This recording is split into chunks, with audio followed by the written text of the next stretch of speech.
السلام عليكم ورحمة الله وبركاته. الحمد لله رب العالمين. اللهم صل وسلم على رسولك سيدنا مولانا محمد وعلى آل سيدنا مولانا محمد وبارك وسلم. قال الله تعالى في القرآن العظيم والفرقان المجيد: أعوذ بالله من الشيطان الرجيم. بسم الله الرحمن الرحيم. أم حسبتم أن تدخلوا الجنة ولما يعلم الله الذين جاهدوا منكم ويعلم الصابرين.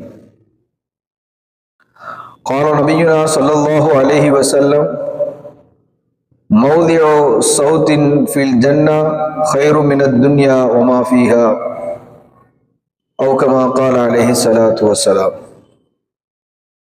கணியத்திற்குரிய சகோதரர்களே, இந்த உலகத்திலே நாம் வாழப்போவது மிக சொற்பமான ஒரு காலம். கொஞ்சம் வருடங்கள் தான். நபிகள் நாயகம் ஸல்லல்லாஹு அலைஹி வஸல்லம் அவர்கள் சொன்னார்கள், உங்களுடைய ஆயுள் என்பது 60-70 உள்ளான காலம்தான் என்று சொன்னார்கள். 60க்கும் 70க்கும் தான் இடையில் தான் உங்களுடைய காலம் என்று நபிகள் நாயகம் ஸல்லல்லாஹு அலைஹி வஸல்லம் அவர்கள் சொல்லி இருக்கக்கூடிய அந்த ஹதீஸை நாம் கேட்கிறோம். அப்போ எவ்வளவு குறுகிய ஒரு காலத்திலே, குறுகிய ஒரு கால வாழ்க்கையை பெற்றிருக்கக்கூடிய நாம் இந்த உலகத்திலே நமக்கு ஒரு வீட்டை கட்டிக் கொள்வதற்காக நாம் நிறைய முயற்சிகள் செய்து கொஞ்சமாக சம்பாதித்தாலும் கொஞ்சம் கொஞ்சமாக நம்முடைய வயிற்றை சுருக்கி நம்முடைய மேல் மிச்சமான பணங்களை எல்லாம் கொஞ்சம் சேர்த்து வைத்து மிகுந்த சிரமங்களுக்கு பிறகு ஒரு சிறிய இடம் வாங்குகிறோம். அந்த இடத்திலே ஒரு வீட்டை கட்டுகிறோம். அந்த வீட்டை கட்டி அதிலே குடியேறுகிறோம். சொந்தக்காரர்களை எல்லாம் அழைத்து விருந்தெல்லாம் வைக்கின்றோம். இப்ப இந்த குறுகிய கால வாழ்க்கைக்கே நாம் இவ்வளவு பெரிய முயற்சிகளை மேற்கொண்டு ஒரு இடத்தை வாங்கி நாம் வீட்டை கட்டுகிறோமே. கண்ணியத்திற்குரியவர்களே, மௌத்திற்கு பின்னால் நமக்கு ஒரு வாழ்க்கை இருக்கிறது. நாம் மரணித்ததற்கு பிறகு தாருல் ஆஹிரா, மறு உலகம் என்று ஒன்று இருக்கிறது. அந்த உலகத்திலே நாம் நிரந்தரமாக இருக்க போகிறோம். மௌத்தே இல்லாத வாழ்க்கை. அந்த வாழ்க்கைக்கு ஒரு முடிவே கிடையாது. அப்படிப்பட்ட ஒரு வாழ்க்கையை வாழ இருக்கின்றோமே, அதற்காக நாம் என்ன சேர்த்து வைத்திருக்கின்றோம்? கண்ணியத்திற்குரியவர்களே, சற்று நாம் சிந்தித்து பார்க்க வேண்டும். நபிகள் நாயகம் ஸல்லல்லாஹு அலைஹி வஸல்லம் அவர்கள் சொன்னார்கள், மௌதிஉ ஸௌத்தின் ஃபில் ஜன்னா கைரும் மினத் துன்யா வமா ஃபீஹா. சொர்க்கத்திலே சாட்டை வைக்கக்கூடிய அளவிற்கு ஒரு இடத்தை வாங்குவது இருக்கிறதே, கைரும் மினத் துன்யா வமா ஃபீஹா. இந்த உலகத்தை விட, இந்த உலகத்தில் இருக்கக்கூடிய பொருட்களை விட அது மிகச் சிறந்தது என்று நபிகள் நாயகம் ஸல்லல்லாஹு அலைஹி வஸல்லம் அவர்கள் சொல்லி இருக்கிறார்கள். இந்த ஹதீஸ் புகாரி ஷரீஃபிலே இருக்கிறது. அப்போ சுவனம் மிக உயர்ந்தது. சுவனத்திலே கிடைக்கக்கூடிய ஒரு சின்ன இடம் இருக்கிறது அல்லவா, சாட்டை கம்பு வைக்கக்கூடிய அளவிற்குரிய ஒரு சின்ன இடம் கூட இந்த உலகத்தை விட அது உயர்ந்தது என்று சொன்னால், அந்த இடத்தை நாம் வாங்குவதற்காக, சுவனத்தை நாம் தங்குமிடமாக ஆக்கிக் கொள்வதற்காக, சுவனத்திற்கு சொந்தக்காரர்களாக நாம் ஆக வேண்டும் என்பதற்காக நாம் என்ன முயற்சிகளை மேற்கொள்ள வேண்டும்? எவ்வளவு அதற்கு நாம் தயாரிப்புகள் செய்ய வேண்டும்? நிரந்தரமான அந்த வாழ்க்கைக்கு நாம் இன்னும் என்னென்ன அமல்களை எல்லாம் சேர்த்து வைக்க வேண்டும் என்பதை நாம் சற்று கவனத்திலே கொள்ள வேண்டும். சொர்க்கம் என்பது மிக எளிதிலே கிடைத்து விடாது. எளிதாக கிடைத்து விடக்கூடிய ஒரு பொருள் அல்ல சொர்க்கம்.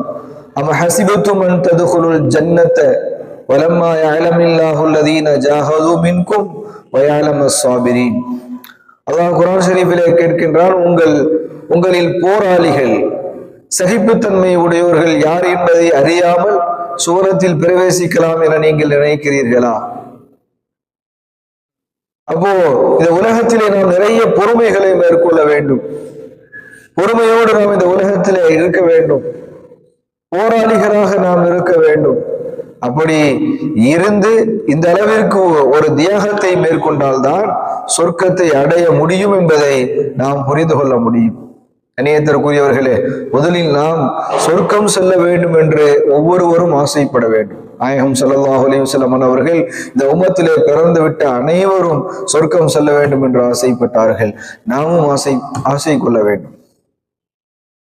சையதுனா இப்ராஹிம் அலைஹிஸ்ஸலாம் அவர்கள் இப்படி துஆ செய்தார்கள், வஜஅல்னி மின் வரஸதி ஜன்னத்தின் நஈம், சுவனத்தின் வாரிசுக்காரர்களில் ஒருவராக யா அல்லாஹ் என்னை நீ ஆக்கிவிடு. சுவனத்தின் வாரிசுக்காரர்களில் என்னை ஒருவனாக ஆக்கிவிடு என்பதாக இப்ராஹிம் அலைஹிஸ்ஸலாம் அவர்கள் பிரார்த்தித்தார்கள் என்பதை அல்லாஹ் குர்ஆன் ஷரீஃபிலே சொல்கின்றார். அடுத்ததாக வதரபல்லாஹு மஸலல் லில்லதீன ஆமனு இம்ராஅத ஃபிரௌன் இத காலத் ரப்பி இப்னி லி இன்தக பைத்தன் ஃபில் ஜன்னah வனஜ்ஜினி மின் ஃபிரௌன வஅமலிஹி வனஜ்ஜினி மினல் கௌமில் ஸாலிமீன். ஃபிரௌனுடைய மனைவி ஆசியா அம்மையார் அவர்கள் இப்படி துஆ செய்தார்கள், என் ரப்பே, சுவனத்தில் எனக்கென்று உனதருகே ஒரு மாளிகையை நீ அமைத்து தருவாயாக. சுவனத்தில் எனக்கு ஒரு மாளிகையை நீ ஏற்படுத்தித்தா என்பதாக அவர்கள் பிரார்த்தித்த அந்த வசனத்தை நாம் குர்ஆன் ஷரீஃபிலே பார்க்கின்றோம். எனவே நாம் ஒவ்வொருவரும் ஆசைப்பட வேண்டும், அல்லாஹ்விடத்திலே சுவனத்தை கொடு யா அல்லாஹ் என்று நாம் கேட்க வேண்டும் என்பதை நாம் இந்த ஆயத்துகளின் மூலமாக புரிந்து கொள்ள முடிகின்றது. அதே போல அந்த சுவனத்திற்காக நாம் முயற்சி செய்ய வேண்டும். சுவனத்திற்காக நாம் முயற்சிகளை செய்ய வேண்டும். நபிகள் நாயகம் ஸல்லல்லாஹு அலைஹி வஸல்லம் அவர்கள் பத்ர் போரிலே சஹாபாக்களை எல்லாம் வரிசையாக அணிவகுத்து நிற்க வைத்துக் கொண்டிருக்கிறார்கள். சஃபாக நிற்க வைத்துக் கொண்டிருக்கிறார்கள். அப்பொழுது ஒரு சஹாபி அந்த சஃபிலே நிற்க வைத்துக் கொண்டிருக்கக்கூடிய அந்த சமயத்திலே உமைர் இப்னு ஹம்மாம் என்று சொல்லக்கூடிய அந்த சஹாபி பேரிச்சம்பழங்களை வைத்து சாப்பிட்டுக் கொண்டிருக்கிறார்கள். அந்த வரிசையில் நின்று கொண்டு பேரிச்சம்பழத்தை சாப்பிட்டுக் கொண்டிருக்கிறார்கள். அப்பொழுது நபிகள் நாயகம் ஸல்லல்லாஹு அலைஹி வஸல்லம் அவர்கள் இந்த போர்க்களத்திலே யார் பொறுமையோடு இருக்கிறீர்களோ, நன்மையை எதிர்பார்த்து இருக்கிறீர்களோ, புறமுதுகிட்டு ஓடாமல் நீங்கள் எதிரிகளை முன்னோக்கி போர் செய்து கொண்டு முன்னேறி செல்கிறீர்களோ, அப்படி செல்கின்ற பொழுது யார் வீர மரணம் அடைந்து விடுவீர்களோ அவர்கள் சொர்க்கத்திலே நுழைவிக்கப்படுவீர்கள், அவர்களுக்கு அல்லாஹ் சொர்க்கத்திலே உயர்ந்த அந்தஸ்தை தருவான் என்று நபிகள் நாயகம் ஸல்லல்லாஹு அலைஹி வஸல்லம் அவர்கள் சொன்னார்கள். சொன்னதை கேட்டவுடன் அந்த உமைர் இப்னு ஹம்மாம் ரலியல்லாஹு அன்ஹு அவர்கள் பேரிச்ச மரத்தை அப்படியே தூக்கி எறிந்தார்கள். எறிந்துவிட்டு, யா ரசூலல்லாஹ், நீங்கள் வாக்களித்த அந்த சொர்க்கம் எனக்கு கிடைக்குமா என்று சொன்னார்கள். ஆம், நிச்சயமாக கிடைக்கும். அந்த சொர்க்கம் இந்த பூமியை விட விசாலமானதா என்று கேட்டார்கள். ஆம், இந்த சொர்க்கம் இந்த பூமியை விட விசாலமானது என்பதாக சொன்னவுடன் அந்த பேரிச்சம்பழங்களை எல்லாம் தூக்கி எறிந்து அவர்கள் வீரதீரத்தோடு போரிட்டார்கள். வீரதீரத்தோடு போரிட்டு கடைசியாக அவர் அங்கேயே அவர்கள் ஷஹீதானார்கள் என்பதாக நாம் வரலாற்றுகளிலே பார்க்கின்றோம். கண்ணியத்திற்குரியவர்களே, அப்போ எந்த அளவிற்கு சஹாபாக்கள் சொர்க்கத்திற்காக முயற்சிகள் செய்திருக்கிறார்கள். சொர்க்கம் கிடைக்கும் என்று சொன்னால் வெறும் சும்மா இருப்பது அல்ல. யார் முன்னேறி சென்று போரிடுகிறார்களோ, ஷஹீதாகிறார்களோ, அவர்களுக்கு சொர்க்கம் என்று கேட்டவுடன் உடனடியாக அவர்கள் போர் செய்து முன்னேறி சென்று அங்கே ஷஹீதாகிறார்கள் என்று சொன்னால் முயற்சி செய்கிறார்கள், சுவனத்தை பெற்றுக் கொள்கிறார்கள். முயற்சி செய்யாமல் சுவனத்தை பெற்றுக் கொள்வது என்பது சாதாரணமான விஷயம் அல்ல. முயற்சி செய்தால்தான் சுவனம் கிடைக்கும் என்பதை நாம் ஹதீசுகளின் மூலமாக, இந்த வரலாறுகளின் மூலமாக நாம் புரிந்து கொள்ள முடியும். கதீஜா ரலியல்லாஹு அன்ஹா அவர்களை பற்றி நற்செய்தி ஏதாவது இருக்கிறதா என்று கேட்கப்பட்ட சமயத்தில் சஹாபி குறிப்பிடுகிறார்கள், நபி ஸல்லல்லாஹு அலைஹி வஸல்லம் அவர்கள், நபிகள் நாயகம் ஸல்லல்லாஹு அலைஹி வஸல்லம் அவர்கள் சொன்னார்கள், கதீஜா அம்மையார் அவர்களுக்கு அல்லாஹு தஆலா முத்து மாளிகை தர இருப்பதாக நபிகள் நாயகம் ஸல்லல்லாஹு அலைஹி வஸல்லம் அவர்கள் ஒரு நற்செய்தி குறிப்பிட்டிருக்கிறார்கள். அதே போல உமர் ரலியல்லாஹு அன்ஹு அவர்களை பற்றி சொல்லுகின்ற பொழுது நபி ஸல்லல்லாஹு அலைஹி வஸல்லம் அவர்கள் இப்படி சொன்னார்கள், நான் அல்லாஹு தஆலா உமர் ரலியல்லாஹு அன்ஹு அவர்களுக்கு கொடுக்கக்கூடிய அந்த மாளிகையை நான் கண்டேன். அந்த மாளிகைக்கு அருகாமையில் ஒரு பெண் ஒலு செய்து கொண்டிருந்தார்கள். அந்த மாளிகை யாருடையது என்று கேட்டேன். உமருடையது என்று சொன்னார்கள். நான் திரும்பி வந்துவிட்டேன். கண்ணியத்திற்குரியவர்களே, இந்த ஹதீசுகளை எல்லாம் நாம் பார்க்கின்றோம். இது மட்டுமல்ல, நம்ம எத்தனையோ சஹாபாக்களுக்கு சொர்க்கம் நிச்சயம் என்று சொர்க்கம் உறுதி செய்யப்பட்ட 10 சஹாபாக்களை பார்க்கின்றோம். இவர்களுக்கெல்லாம் எப்படி சொர்க்கம் உறுதி செய்யப்பட்டது, சொர்க்கத்திலே மாளிகை இருப்பது போன்று எப்படி நம்பிக்கை காண்பிக்கப்பட்டது என்று சொன்னால், இவர்கள் செய்த தியாகங்கள் அதிகம். அவர்கள் செய்த தியாகங்களின் காரணமாக, இஸ்லாத்திற்காக செய்த சேவைகளின் காரணமாக, நபிகள் நாயகம் ஸல்லல்லாஹு அலைஹி வஸல்லம் அவர்களுக்கு தீனுடைய விஷயங்களில் நிறைய உறுதுணையாக இருந்ததின் காரணமாக அல்லாஹ் தஆலா அவர்களுக்கு சொர்க்கத்தை அல்லாஹ் கொடுத்தான், உயர்ந்த அந்தஸ்தை சொர்க்கத்திலே கொடுத்தான் என்பதை நாம் பார்க்கின்றோம். அப்போ முயற்சிகள் செய்யாமல், தியாகங்கள் செய்யாமல், இந்த உலகத்திலே பொறுமையை கடைபிடிக்காமல், நல்ல அமல்கள் புரியாமல் அந்த உயர்ந்த சொர்க்கத்தை வாங்கி விடுவது என்பது, அந்த உயர்ந்த சொர்க்கத்திலே தங்கி விடுவது என்பது நிச்சயமாக முடியாத ஒரு காரியம். எனவே சொர்க்கம் நாம் அடைய வேண்டும் என்று சொன்னால் அதற்காக நாம் நிறைய தியாகங்களையும் நிறைய நல்ல அமல்களையும் நாம் செய்து கொண்டே இருக்க வேண்டும். அப்ப அந்த முயற்சியினால் நிச்சயமாக நமக்கு சொர்க்கம் கிடைக்கும் என்பதை நாம் புரிந்து கொள்ள முடியும். கண்ணியத்திற்குரிய சகோதரர்களே, சுவனத்தினுடைய இன்பங்கள் இருக்கின்றதே, நிறைய இன்பங்கள். நபிகள் நாயகம் ஸல்லல்லாஹு அலைஹி வஸல்லம் அவர்கள் சொன்னார்கள், யாருடைய கண்ணும் பார்த்திட முடியாது சொர்க்கத்தினுடைய இன்பத்தை, சொர்க்கத்தை எந்த கண்ணும் கண்டிருக்க முடியாது, எந்த உள்ளமும் அந்த சொர்க்கத்தினுடைய இன்பங்களை பற்றி சிந்தித்து விட முடியாது. அப்படிப்பட்ட உயர்ந்த இன்பங்களை அல்லாஹ் சொர்க்கத்திலே வைத்திருக்கிறான். எந்த ஒரு கற்பனை உள்ளத்தாலும் அதிகமாக கற்பனை செய்யக்கூடியவர்கள் கூட சொர்க்கத்தினுடைய இன்பங்களை கற்பனை செய்து விட முடியாது. எந்த கண்களும் கண்டிருக்க முடியாத அளவிற்கு சொர்க்கத்திலே உயர்ந்த இன்பங்களை அல்லாஹ் வைத்திருக்கிறான் என்று நபிகள் நாயகம் ஸல்லல்லாஹு அலைஹி வஸல்லம் அவர்கள் சொல்லி இருக்கிறார்கள் என்பது. சொர்க்கத்தினுடைய இன்பங்கள் மிக அதிகமானது. கண்ணியத்திற்குரியவர்களே, அந்த சொர்க்கத்தில் மறைத்து வைக்கப்பட்டிருக்கக்கூடிய கண்குளிர்ச்சிகளை யாரும் அறிந்து கொள்ள முடியாது. அவ்வளவு உயர்ந்த சொர்க்கமாக அது இருந்து கொண்டிருக்கிறது. நாயகம் ஸல்லல்லாஹு அலைஹி வஸல்லம் அவர்கள் சொன்னார்கள், இன்ன ஃபில் ஜன்னதி லஷஜரத்துன் யஸீரு ராகிபு ஃபீ லில்லிஹா மியத ஸனத்தின். சொர்க்கத்திலே மரங்கள் இருக்கிறது. அந்த மரத்தினுடைய நிழலில் ஒருவன் பயணித்தான் என்று சொன்னால் 100 ஆண்டு காலங்களாக அவன் பயணித்துக் கொண்டே இருப்பான்.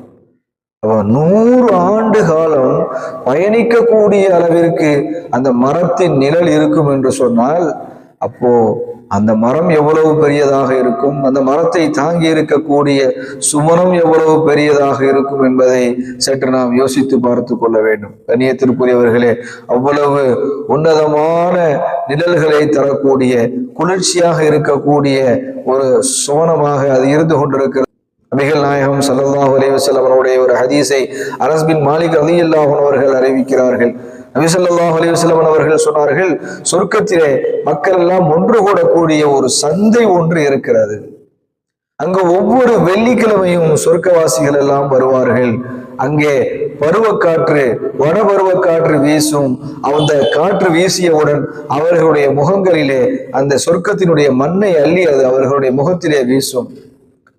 அந்த மண் சாதாரண மண் அல்ல, அது ஒரு கஸ்தூரியினால் உருவாகி இருக்கக்கூடிய மண்.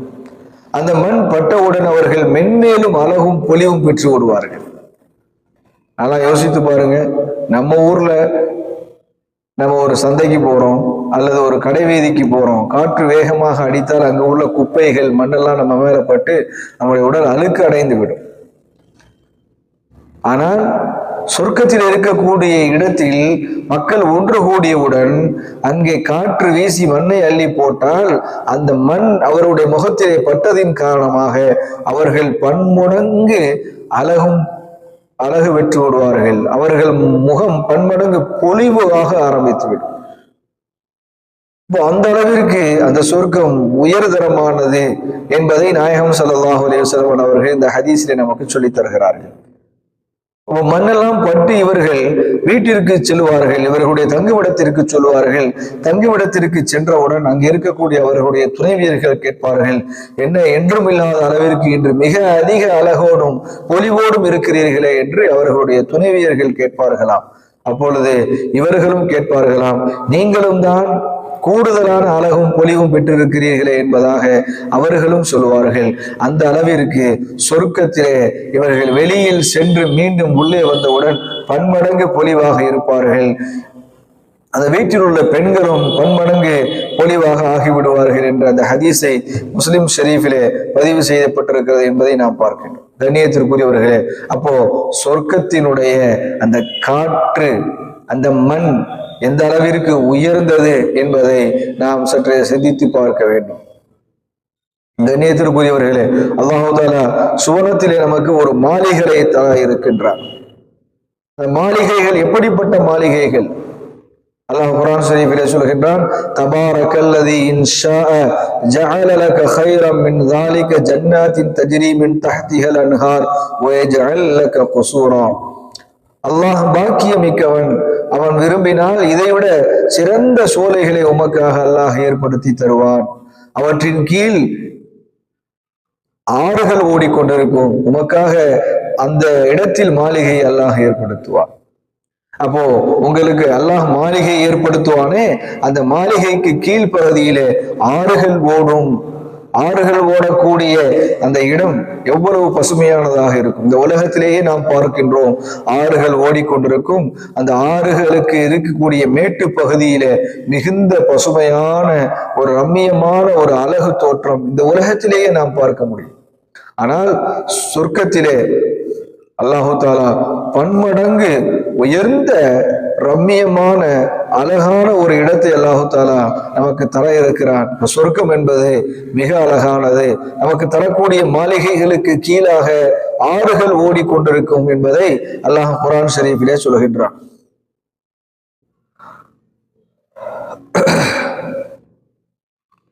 கண்ணியத்திற்குரியவர்களே, அல்லாஹ் குர்ஆன் ஷரீஃபிலே சொல்கின்றான், வமா அம்வாலுக்கும் வலா அவுலாதுக்கும் பில்லதி துகர்ரிபுக்கும் இன்தனா ஸுல்ஃபா இல்லா மன் ஆமன வஅமில ஸாலிஹன் ஃபஉலாயிக லஹும் ஜஸாஉல் ضعஃபி பிமா அமிலு வஹும் ஃபில் குர்ஃபாத்தி ஆமினூன். உங்களின் மக்கட் செல்வமும் பெருச்செல்வமும் நம்மிடத்திலே பெருக்கத்தை ஏற்படுத்தக்கூடியவை அல்ல. உங்களுடைய மக்கள் செல்வமும் பொருட்செல்வமும் என்னுடைய நெருக்கத்தை ஏற்படுத்தக்கூடியவை அல்ல. எது என்னுடைய நெருக்கத்தை உங்களுக்கு ஏற்படுத்தும் என்று சொன்னால், நம்பிக்கை கொண்டு நல்ல அமல் செய்வதை தவிர அவர்களுக்கு அவர்கள் செய்தவற்றின் பன்மடங்கு கூலி இருக்கிறது. அவர்கள் உயர்ந்த மாளிகைகளில் கவலையற்று இருப்பார்கள் என்று அல்லாஹ் சொல்கிறார். அப்போ நாம் செய்யக்கூடிய அமல், நாம் கொண்டிருக்கக்கூடிய உறுதியான ஈமானும், நாம் செய்யக்கூடிய நல்ல அமலும் நமக்கு பன்மடங்கு கூலியை பெற்றுத்தரும். வேற எதுவும் நமக்கு கூலியை பெற்றுத்தராது. நம்முடைய மகன் நமக்கு கூலியை பெற்றுத்தர மாட்டான், நம்முடைய செல்வம் பெற்றுத்தராது. மாறாக நம்முடைய அமல்கள் தான் பெற்றுத்தரும், நம்முடைய ஈமான் தான் பெற்றுத்தரும். பன்மடங்கு கூலி அல்லாஹ்விடத்திலே பெற்றுத்தரும். அவர்கள் அந்த கோட்டைகளிலே, அவர்கள் அந்த உயர்ந்த மாளிகைகளிலே அவர்கள் கவலையற்றவர்களாக இருப்பார்கள் என்று அல்லாஹ் குர்ஆன் ஷரீஃபிலே சொல்கின்றார். அப்போ சொர்க்கம் என்பது, அந்த மாளிகை என்பது கவலையே இல்லாத ஒரு மாளிகை என்பதை நாம் புரிந்து கொள்ள வேண்டும். ஏற்கனவே நாம் முன்னால் உள்ள அந்த ஹதீஸிலே பார்த்தோம், சொர்க்கத்தில் இருந்து ஒரு மனிதன் வெளியே வந்து விட்டால், கடை வீதிக்கு வந்து விட்டு காற்று அவன் மீது அடித்தால், மண் பட்டால் அவனுடைய அழகு பன்மடங்கு கூடும். அப்படிப்பட்ட ஒரு தன்மை சொர்க்கத்திற்கு இருக்கிறது. அதே போல வீட்டுக்கு அருகாமையில் ஆறுகள் ஓடுகின்றது. அது மட்டுமின்றி அந்த வீட்டில் இருக்கக்கூடிய நிலையில் அவனுக்கு எந்த கவலையும் இருக்காது என்று அல்லாஹ் குர்ஆன் ஷரீஃபிலே சொல்கின்றார். அவர்கள் அந்த மாளிகைகளில் நிம்மதியானவர்களாக இருப்பார்கள், எந்த கவலையும் அவர்களுக்கு இருக்காது. அப்படியானால் கவலையே இல்லாத ஒரு வீடு சொர்க்கத்திலே இருக்கிறது என்பதை நாம் புரிந்து கொள்ள வேண்டும். ஏனென்று சொன்னால், கவலையாக இருந்தால் எவ்வளவு பெரிய கோட்டையில் இருந்தாலும் அது நிம்மதி இல்லை. அது ஒரு சாதாரணமானதுதான். கவலையே இல்லாத ஒரு நிலையை அல்லாஹு தஆலா சோனவாதிகளுக்கு உருவாக்கி தருகிறான். அந்த அளவிற்கு சுவனம் என்பது உயர்ந்த ஒரு இடமாக, சிறந்த ஒரு இடமாக இருக்கிறது. அதே போல சுவனத்திலே கிடைக்கக்கூடிய ஒவ்வொருவருக்கும் அல்லாஹு தஆலா ஒவ்வொரு வகையான அந்தஸ்துகளை அல்லாஹ் குறிப்பிடுகின்றார். கண்ணியத்திற்குரியவர்களே, அதிலே நபிகள் நாயகம் ஸல்லல்லாஹு அலைஹி வஸல்லம் அவர்கள் சொல்வார்கள், சொர்க்கத்தில் அல்லாஹு தஆலா சிலருக்கு கொடுத்திருக்கக்கூடிய அந்தஸ்தை சிலர்கள் பார்ப்பார்கள். எப்படி பார்ப்பார்கள் என்றால், நட்சத்திரத்தை பார்ப்பது போல இப்படி பார்ப்பார்கள். சொர்க்கத்திலே அவர்களுடைய அறைக்குள்ளாக இருந்து இன்னொருவருடைய அந்தஸ்தை அவர்கள் பார்க்கின்ற பொழுது நட்சத்திரத்தை பார்ப்பது போல இப்படி எட்டி பார்ப்பார்கள். நட்சத்திரத்தை போல உயர்ந்த இடத்திலே இன்னொருவர் வசித்துக் கொண்டிருப்பார் என்ற இந்த விஷயத்தை நபிகள் நாயகம் ஸல்லல்லாஹு அலைஹி வஸல்லம் அவர்கள் சொன்னவுடன், அப்போ சொர்க்கத்திலே அவ்வளவு உயர்ந்த அந்தஸ்து யாருக்கு கிடைக்க போகிறது யா ரசூலல்லாஹ்? நபிமார்களுக்கு தானே கிடைக்கும் என்று சொன்ன பொழுது, அப்பொழுது நபிகள் நாயகம் ஸல்லல்லாஹு அலைஹி வஸல்லம் அவர்கள் சொன்னார்கள், நபிமார்களுக்கு அல்ல, மாறாக யார் ஈமான் கொண்டதோடு மட்டுமின்றி இறை தூதர்களை உண்மைப்படுத்தி இருக்கிறார்களோ அவர்களுக்கு வழங்கப்படக்கூடிய அந்தஸ்து தான் அது என்று சொன்னார்கள். அப்ப ஈமான் கொண்டதோடு மட்டுமின்றி இறை தூதர்களை உண்மைப்படுத்தினால் அப்படிப்பட்டவர்களுக்கு அல்லாஹு தஆலா சுவனத்திலே உயர்ந்த அந்தஸ்தை வழங்குகிறான் என்று நபிகள் நாயகம் ஸல்லல்லாஹு அலைஹி வஸல்லம் அவர்கள் சொல்லி இருக்கிறார்கள் என்றால், அப்போ கண்ணியத்திற்குரியவர்களே, ஒவ்வொரு அமலுக்கும் ஒவ்வொரு வகையான அந்தஸ்தை அல்லாஹ் தருகிறான் என்பதை நாம் புரிந்து கொள்ள வேண்டும். கண்ணியத்திற்குரியவர்களே, நபிகள் நாயகம் ஸல்லல்லாஹு அலைஹி வஸல்லம் அவர்கள் சொன்னார்கள், இறை நம்பிக்கையாளர்களுக்கு சொர்க்கத்திலே ஒரு கூடாரத்தை அல்லாஹ் தருவான். யார் அல்லாஹ்வுடைய இறை நம்பிக்கை வைத்திருக்கிறார்களோ,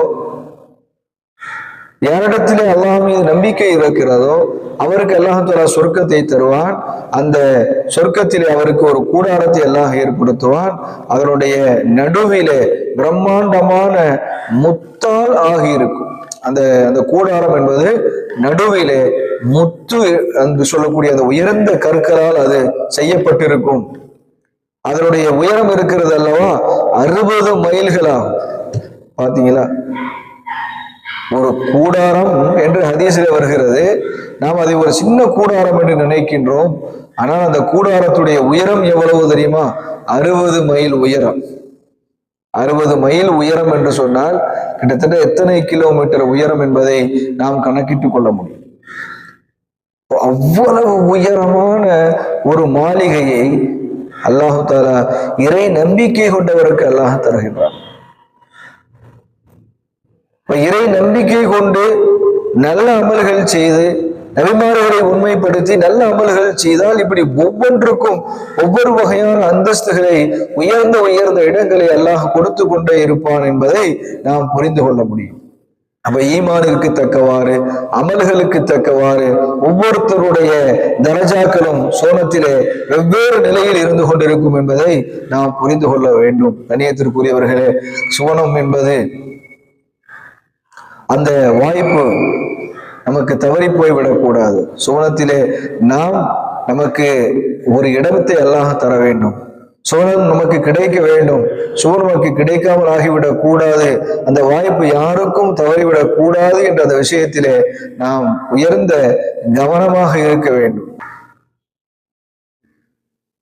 இறைநேசர் புஹ்லூல் ரஹ்மத்துல்லாஹி அலைஹி அவர்கள் இந்த உலகத்தினுடைய நிலையாமையை உணர்த்தக்கூடிய விதமாக, இந்த உலகம் ஒரு நிலையற்றது, இந்த உலகம் நிலையில்லாதது, இந்த உலகம் ஃபனாவாக கூடியது என்பதை உணர்த்துவதற்காக பாலைவனத்திலே அவர்கள் உட்கார்ந்து கொண்டு கோட்டைகளை உருவாக்கி கொண்டிருப்பார்கள். பாலைவன மணலிலே கோட்டைகளை செய்து வைப்பார்கள். மண்ணிலே சுவர்களை கட்டி கோட்டைகளை போல அதை எழுப்பி அந்த வீட்டை கட்டி கொண்டிருப்பார்கள். அழகிய வேலைப்பாடுகளோடு அதை செய்து வைத்திருப்பார்கள். இப்படி அதை கட்டி முடித்தவுடன் அதை உடைத்து விடுவார்கள். அப்போ அதன் மூலமாக பிற மக்களுக்கு என்ன உணர்த்துவார்கள் என்று சொன்னால், இந்த உலகத்திலே நீங்கள் கட்டக்கூடிய கோட்டைகள் எல்லாம், இந்த மண் எப்படி ஒரு அடியிலே அது உடைந்து ஒன்றுமில்லாமல் போனதோ, நீங்கள் கட்டக்கூடிய கோட்டைகளும் ஒரு நாள் ஒன்றுமில்லாமல் போய்விடும், இந்த உலகமும் ஒரு நாள் இல்லாமல் போய்விடும் என்பதை அங்கே உணர்த்தி காட்டுவார்கள். அப்படி ஒரு முறை ஒரு கோட்டையை கட்டுகிறார்கள். கட்டி கொண்டிருக்கக்கூடிய சமயத்தில் அந்த வழியாக சென்ற ஹாரூன் ரஷீத் பாதுஷா அவர்கள் அந்த வழியாக சொல்லுகிறார்கள். இந்த புகழூர் ரஹ்மத்துல்லாஹி அலைஹி அவர்களை கண்டவுடன் அங்கே அவர்கள் நிற்கிறார்கள். நின்று சலாம் சொன்னார்கள். சலாம் சொல்லி நலம் விசாரித்தார்கள். நன்றாக இருக்கிறேன் என்று புகழூர் ரஹ்மத்துல்லாஹி அவர்கள் பதிலும் தந்தார்கள். அப்பொழுது ஹாரூன் ரஷீத் பாதுஷா அவர்கள் கேட்டார்கள், புகழோலே, இந்த மண் கோட்டை அழகாக இருக்கிறது, அற்புதமாக இருக்கிறது, இதன் விலை என்ன என்பதாக கேட்டார்கள். அப்பொழுது புகழூர் ரஹ்மத்துல்லாஹி அவர்கள் சொன்னார்கள், 100 பொற்காசுகள். எவ்வளவு? 100 பொற்காசுகள் இதனுடைய விலை என்பதாக சொன்ன பொழுது வியப்பாக கேட்டார்கள் மன்னர் ஹாரூன் ரஷீத் பாதுஷா அவர்கள், இந்த மண்ணாலான ஒரு கோட்டை 100 பொற்காசுகளா என்று ஆச்சரியமாக கேட்டார்கள். அப்பொழுது புகழூர் ரஹ்மத்துல்லாஹி அவர்கள் சொன்னார்கள், ஜனாதிபதி அவர்களே, நீங்கள் வாங்கினாலும் சரி வாங்காவிட்டாலும் சரி இதனுடைய விலை 100 பொற்காசுகள் தான் என்பதாக சொல்லிவிட்டு சொன்னார்கள், இந்த காசு இது யாருக்காக தெரியுமா? இதோ இந்த ஏழை குழந்தைகளுக்காக, இதை கட்டிய எனக்காக தான் இந்த காசுகள். இந்த காசுகளை வைத்து நான் என்ன செய்ய போகிறேன் என்றால், கொஞ்சம் எனக்கு செலவு செய்து கொள்வேன், மிச்சம் அனைத்து பணங்களையும் இங்கே இருக்கக்கூடிய ஏழை குழந்தைகள், அனாதையாக இருக்கக்கூடிய, கேட்பாரட்டு கிடக்கக்கூடிய இந்த ஏழை மக்களுக்கு நான் செலவு செய்து விடுவேன் என்று சொன்னார்கள். அப்பொழுது ஹாரூன் ரஷீத் பாதுஷா அவர்கள் அந்த 100 பொற்காசுகள் கொடுத்து அந்த கோட்டையை வாங்க மனம் இல்லாமல் அவர்கள் அங்கிருந்து சென்று விடுகிறார்கள். சலாம் சொல்லிவிட்டு சென்று விடுகிறார்கள். சிறிது நேரத்தில் அந்த வழியாக இன்னொருவர் வருகிறார்கள். அவர் யார் என்று சொன்னால், ஹாரூன் ரஷீத் பாதுஷாவுடைய துணைவியார் ஜுபைதா ரஹ்மத்துல்லாஹி அலைஹா அவர்கள் அந்த வழியாக வருகிறார்கள். புகழூர் ரஹ்மத்துல்லாஹி அவர்களிடத்துல நலம் விசாரித்து விட்டு சலாம் சொல்லி இந்த மண் கோட்டை விஷயத்தை கேட்டறிந்தார்கள். இந்த மண்கோட்டையை பற்றி, அதனுடைய விஷயத்தை பற்றி கேட்டறிந்ததற்கு பிறகு 100 பொற்காசுகளை அவர்கள் கொடுத்து விட்டு சென்று விட்டார்கள். அன்று இரவிலே ஹாரூன் ரஷீத் பாதுஷா அவர்கள் உறங்கிக் கொண்டிருக்கிறார்கள். அந்த உறக்கத்திலே ஒரு கனவு கண்டார். அந்த கனவில் தன்னை ஒரு வானவர் சொர்க்கத்திலே அழகிய வேலைப்பாடுகளுடன் கொண்ட கோட்டை கொத்தளங்களுக்கு நடுவே அழைத்து செல்வதை போல, அதில் அவர்கள் நுழைய முற்பட்ட சமயத்தில் தடுக்கிறார்கள். ஹாரூன் ரஷீத் பாதுஷாவே, இந்த கோட்டை நீங்கள் நுழையக்கூடாது, இந்த அற்புதமான மாளிகைக்கு சொந்தமானவர் யார் என்று கேட்கிறார்கள். இந்த கோட்டை மிக அழகாக இருக்கிறது, இந்த கோட்டைக்கு சொந்தமானவர் யார் என்று கேட்ட பொழுது, அவர்தான் உமது மனைவி ஜுபைதா அவர்கள் தான் இந்த கோட்டைக்கு சொந்தக்காரர்கள் என்று அந்த வானவர் பதில் சொல்வதை போல அவர் கனவு கண்டுகிறார்கள். இந்த கேட்டவுடன் திடுக்கிட்டு அவர் எழுந்து விடுகிறார்கள். தூக்கம் கலைந்து, தூக்கம் வராமல் தவித்துக் கொண்டிருந்தார்கள். மறுநாள் காலை தன்னுடைய அரசவையை கூப்பிட்டு, அரசவையில் இருக்கக்கூடிய மந்திரிகளிடத்தில் இந்த விஷயத்தை சொல்கிறார்கள். அனைவரும் இது குறித்து ஜுபைதா அம்மா அவர்களிடத்திலே இது விஷயமாக கேட்டு வாருங்கள் என்று சொல்கிறார்கள். அப்பொழுது ஜுபைதா அம்மா அவர்களிடத்திலே எல்லோரும் கேட்கிறார்கள். தான் கண்ட கனவை பற்றி ஜுபைதா அம்மாவிடத்திலே அரசர் சொல்லுகிறார். நான் இப்படி ஒரு கனவு கண்டேன், ஒரு கோட்டைக்கு மத்தியில் நான் செல்கிறேன், ஆனால் உள்ளே என்னை யாரும் நுழைய விடாமல் தடுக்கிறார்கள். யாருடைய கோட்டை என்று கேட்கின்ற பொழுது ஜுபைதாவின் கோட்டை என்று சொல்கிறார்கள். என்ன நடந்தது என்பதாக சொன்ன பொழுது அப்பொழுது அவர்கள் சொன்னார்கள், நீங்கள் பார்த்த அந்த கோட்டை வேறு எதுவும் அல்ல, புகழூர் ரஹ்மத்துல்லாஹி அவர்களிடத்திலே நான் வாங்கிய கோட்டை தான் அது என்பதாக பதில் சொன்னார்கள் என்பதை நாம் பார்க்கிறோம். இன்னொரு அறிவிப்பிலே அவர் கண்ட கனவிலே அவருக்கு அங்கேயே பதில் கிடைக்கின்றது. பாலைவன மணலிலே ஒரு வழிபோக்கர் புகழூலிடம் உமது மனைவி வாங்கிய கோட்டை தான் இவை என்பதாக ஒரு வானவர் பதில் சொன்னதை போல அவர் கனவு கண்டார் என்பதாகவும் நாம் பார்க்கின்றோம். கண்ணியத்திற்குரியவர்களே,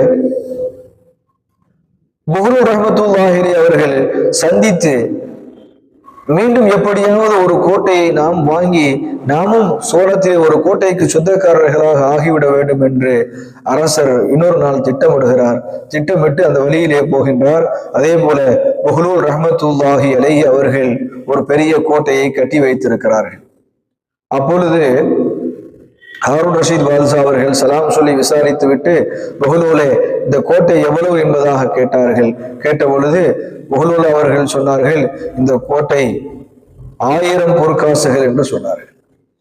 1000 பொற்காசுகள். அப்பொழுது ஹாரூன் ரஷீத் பாதுஷா அவர்கள் சிரித்துக் கொண்டே கேட்டார்கள், என்ன 1000 பொற்காசுகளா? அன்று 100 தான் சொன்னீர்கள், இன்று 1000 சொல்கிறீர்களே. அப்பொழுது சொன்னார்கள், அன்று 100 ஆனால் இன்று 1000, அதற்கு கிராக்கி அதிகமாக ஆகிவிட்டது. அதற்கு கிராக்கி அதிகமாகிவிட்டது என்பதாக சொன்னார்கள்.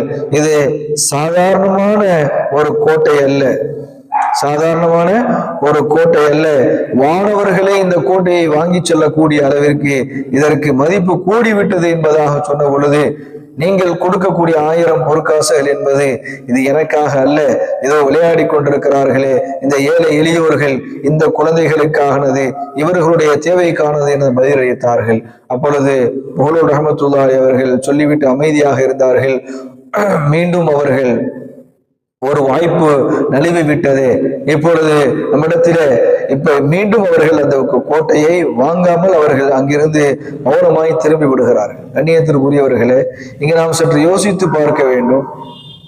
இந்த இடத்திலே இந்த ஏழை எளியோர்களுக்காக உதவி செய்ய வேண்டும், அதற்காகத்தான் நான் இந்த கோட்டையை கட்டி உங்களுக்கு நான் விற்பனை செய்கிறேன் என்று சொன்னார்கள். அந்த கோட்டையை வாங்கி எந்த பிரயோஜனமும் இல்லை. மணலிலே ஒரு கோட்டையை வாங்கி என்ன பிரயோஜனம்? அதை எடுத்துக்கொண்டு வீட்டிற்கும் செல்ல முடியாது. வேகமாக காற்று வீசினால் மண்ணெல்லாம் கரைந்து போய் கீழே விழுந்து விடும், மழை பெய்தால் கரைந்து விடும். அப்போ அந்த 100 காசுகளை அவர்கள் எதற்காக கொடுத்திருக்கிறார்கள் என்று சொன்னால், அவர்கள் சொன்ன அந்த ஒரே ஒரு விஷயம், இந்த காசுகள் எனக்காக அல்ல, இந்த ஏழை குழந்தைகளுக்காக.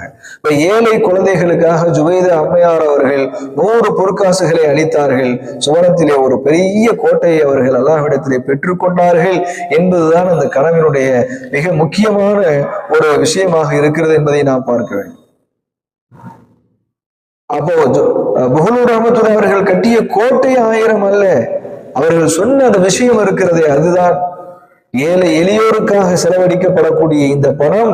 இதை நீங்கள் கொடுத்தால், இதை நான் அந்த ஏழை எளிய மக்களுக்கு செலவழிப்பேன், அதனுடைய பரக்கத்தால் அல்லாஹ் தஆலா உங்களுக்கு மிகப்பெரிய ஒரு கோட்டையை அமைத்து தருவான் என்பதுதான் அதனுடைய விளக்கம்.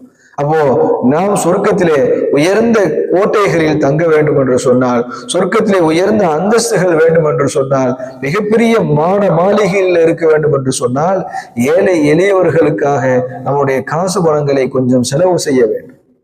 அனாதைகளுக்காக, வறியவர்களுக்காக, ஏழைகளுக்காக, நம்முடைய மஹல்லாவில் வசிக்கக்கூடிய எத்தனையோ பல ஏழை குடும்பங்களுக்காக,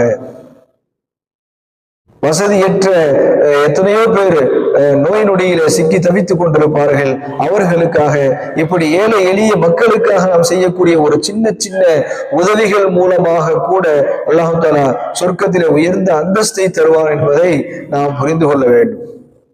அதே போல நபிகள் நாயகம் ஸல்லல்லாஹு அலைஹி வஸல்லம் அவர்கள் சொன்னார்கள், யார் இந்த உலகத்திலே நல்ல கருத்துடையவனாக இருக்கிறான், சத்தியத்தின் மீது இருக்கிறான், உண்மையான விஷயத்தின் மீது இருக்கிறான், அப்படி இருந்தும் மற்றவரிடத்திலே யார் தர்க்கம் செய்யாமல் இருக்கிறானோ அவனுக்கு சொர்க்கத்திலே ஒரு வீட்டை நான் பொறுப்பேற்றுக் கொள்கிறேன் என்று நாயகம் ஸல்லல்லாஹு அலைஹி வஸல்லம் அவர்கள் சொன்னார்கள். அதே போல ஒரு வேடிக்கை பேசக்கூடியவனாக இருந்தாலும் சரி, சாதாரணமாக பேசக்கூடிய ஒருவன் பொய்யை விட்டும் தன்னை தற்காத்துக் கொண்டார் என்று சொன்னால், பொய் பேசுவதை விட்டும் தன் நாவை பாதுகாத்துக் கொண்டார் என்று சொன்னால், அவனுக்காக சொர்க்கத்திலே ஒரு வீட்டை நான் பெற்றுத்தர பொறுப்பேற்றுக் கொள்கிறேன் என்று நபிகள் நாயகம் ஸல்லல்லாஹு அலைஹி வஸல்லம் அவர்கள் சொன்னார்கள். இன்னொரு ஹதீஸிலே எப்படி இருக்கிறது, யார் தன்னுடைய 2 தாடைகளுக்கு மத்தியிலே உள்ள நாவை யார் பாதுகாத்துக் கொண்டானோ, தேவையற்ற விஷயங்களை பேசுவதை விட்டும், பிறர்களை பற்றி பேசுவதை விட்டும், பொய்யான விஷயங்களை பேசுவதை விட்டும் யார் தன்னுடைய நாவை பாதுகாத்துக் கொள்கிறானோ, அவனுக்கு நான் சொர்க்கத்தை கொண்டு பாதுகாத்து பொறுப்பேற்றுக் கொள்கிறேன் என்று சொன்னார்கள். இன்னொரு அந்த ஹதீஸுடைய தொடர்ச்சியிலே யார் தன்னுடைய 2 தொடைகளுக்கு இருக்கக்கூடிய மர்ம உறுப்பை தவறான செயல்களை விட்டு பாதுகாத்துக் கொள்கிறானோ அவனுக்கும் சொர்க்கத்தை கொண்டு நான் பொறுப்பேற்றுக் கொள்கிறேன் என்று சொன்னார்கள். இப்படி ஒவ்வொரு நல்ல அமல்களுக்கும் அதற்கு தகுந்தாற் போல நபிகள் நாயகம் ஸல்லல்லாஹு அலைஹி வஸல்லம் அவர்கள் சொர்க்கத்திலே உங்களுக்கு இடம் இருக்கிறது, உங்களுக்கு நான் பொறுப்பு என்பதை நபிகள் நாயகம் ஸல்லல்லாஹு அலைஹி வஸல்லம் அவர்கள் சொல்லி இருக்கிறார்கள். கண்ணியத்திற்குரியவர்களே, யார் ஷிர்க்கை விட்டு தவிர்த்து கொள்கிறார்களோ அவர்களுக்கு அல்லாஹ் தஆலா சொர்க்கத்தை உயர்ந்த அந்தஸ்தை வைத்திருக்கின்றார். தன்னுடைய வாழ்க்கையில் எந்த ஷிர்க்குடைய விஷயமும் வந்து விடாமல் ஒரு மனிதன் தன்னை பாதுகாத்துக் கொண்டான் என்று சொன்னால் அவனுக்கும் சொர்க்கத்திலே உயர்ந்த அந்தஸ்தை அல்லாஹ் தருகிறான். அதே போல ஒவ்வொரு நாளும் யார் 12 ரக்காத்துகள் ஃபர்லான தொழுகைகள் அல்லாமல் மேல்மிச்சமாக 12 ரக்காத்துகள், உதாரணமாக ஃபஜ்ருடைய தொழுகைக்கு முன்னால் 2 ரக்காத்துகள், லுஹருடைய தொழுகைக்கு முன்னால் 4 ரக்காத்துகள், லுஹர் தொழுகைக்கு பின்னால் 2 ரக்காத்துகள், மகரிபுடைய தொழுகைக்கு பின்னால் 2 ரக்காத்துகள், இஷாவுடைய தொழுகைக்கு பிறகு 2 ரக்காத், இப்படியாக 12 ரக்காத்துகள். ஃபஜ்ருக்கு முன்னால் 2, லுஹருக்கு முன்னால் 4, லுஹருக்கு பின்னால் 2, மொத்தம் எவ்வளவு ஆகிவிட்டது? ஃபஜ்ருக்கு முன் 2, லுஹருக்கு முன் 4, லுஹருக்கு பின் 2, 8 ஆகிவிட்டது. மகரிபுக்கு பிறகு 2 ரக்காத் 10 ஆகிவிட்டது. இஷாவிற்கு பிறகு 2 ரக்காத் 12 ஆகிவிட்டது. இந்த 12 ரக்காத் தொழுகைகளை யார் நியமமாக தொழுது வருகிறார்களோ, பேணுதலாக தொழுது வருகிறார்களோ அவர்களுக்கு சொர்க்கத்தை கொண்டு நான் பொறுப்பேற்றுக் கொள்கிறேன் என்று நபிகள் நாயகம் ஸல்லல்லாஹு அலைஹி வஸல்லம் அவர்கள் சொல்லி இருக்கிறார்கள். அப்போ கண்ணியத்திற்குரியவர்களே, சொர்க்கத்தை ஒவ்வொரு அமலுக்கும் தகுந்தாற் போல நபிகள் அல்லாஹ் சொர்க்கத்தை வைத்திருக்கின்றார். பொய்யை விட்டும் தவிர்த்து கொண்டவனுக்கு சொர்க்கம், அதே போல தவறான விஷயங்களை விட்டு தன்னுடைய நாவை பாதுகாத்துக் கொண்டவனுக்கு சொர்க்கம், தன்னுடைய மர்ம உறுப்பை பாதுகாத்துக் கொண்டவனுக்கு சொர்க்கம், 12 ரக்காத்துகள் நியமமாக தொழுது வரக்கூடியவர்களுக்கு சொர்க்கம், ஏழை எளியவர்களுக்கு உதவி செய்யக்கூடியவர்களுக்கு சொர்க்கம், தர்மம் செய்யக்கூடியவர்களுக்கு சொர்க்கம். இப்படியாக அந்தஸ்துகளுக்கு தக்கவாறு அமல்களுக்கு தக்கவாறு அல்லாஹ் தஆலா சொர்க்கத்தை நமக்கு வைத்திருக்கின்றார். கண்ணியத்திற்குரியவர்களே, அப்படிப்பட்ட உயர்ந்த ஒரு சொர்க்கத்திலே பிரவேசிக்க வேண்டும். சொர்க்கம் சாதாரணமானது அல்ல, சொர்க்கம் மிகவும் பிரம்மாண்டமானது, இந்த உலகத்தை விட பன்மடங்கு பெரியது. ஒவ்வொரு மனிதனுக்கும் கொடுக்கக்கூடிய ஒரு மாளிகைகள் இருக்கிறது, அந்த மாளிகைகள் இந்த உலகத்தை விட மிகப்பெரியதாக இருக்கும். சொர்க்கத்திலே ஆறுகள் ஓடிக்கொண்டிருக்கும், சொர்க்கத்தினுடைய நறுமணம் மிக்கதாக இருக்கும், சொர்க்கத்தினுடைய மண் பரிசுத்தமானது, கஸ்தூரியினால் ஆனது, சொர்க்கத்தினுடைய கட்டிடங்கள் தங்கத்தாலும் வெள்ளியினாலும் இருக்கும் என்றெல்லாம் ஹதீஸ் ஷரீஃப்களிலே நாம் பார்க்கின்றோம். அப்படிப்பட்ட உயர்ந்த உன்னதமான ஒரு சொர்க்கத்தை நாம் ஆசை வைக்க வேண்டும். அந்த சொர்க்கத்திலே அல்லாஹ் தஆலா நமக்கும் ஒரு தங்குமிடத்தை தர வேண்டும் என்று நாம் ஆசை வைக்க வேண்டும். அந்த சொர்க்கத்திற்கு நாம் செல்ல வேண்டும் என்று ஆசை வைக்க வேண்டும். அதோடு இல்லாமல் நாம் துஆ செய்ய வேண்டும். துஆ செய்வதோடு நின்று விடாமல் அதற்குரிய முயற்சிகளாக இருக்கக்கூடிய நல்ல அமல்களை இந்த உலகத்திலே நாம் புரிய வேண்டும். அல்லாஹ் தஆலா அப்படி சொர்க்கத்திற்காக முன் தயாரிப்புகள் செய்யக்கூடிய பாக்கியத்தை தந்து அந்த சொர்க்கத்தை அடையக்கூடிய அந்த பெரும் பாக்கியத்தை அல்லாஹ் அனைவருக்கும் தந்தருள் புரிவானாக. ஆகிர் தவானா அல்ஹம்துலில்லாஹி ரப்பில் ஆலமீன். அஸ்ஸலாமு அலைக்கும் வரஹ்மத்துல்லாஹி வபரகாத்துஹு.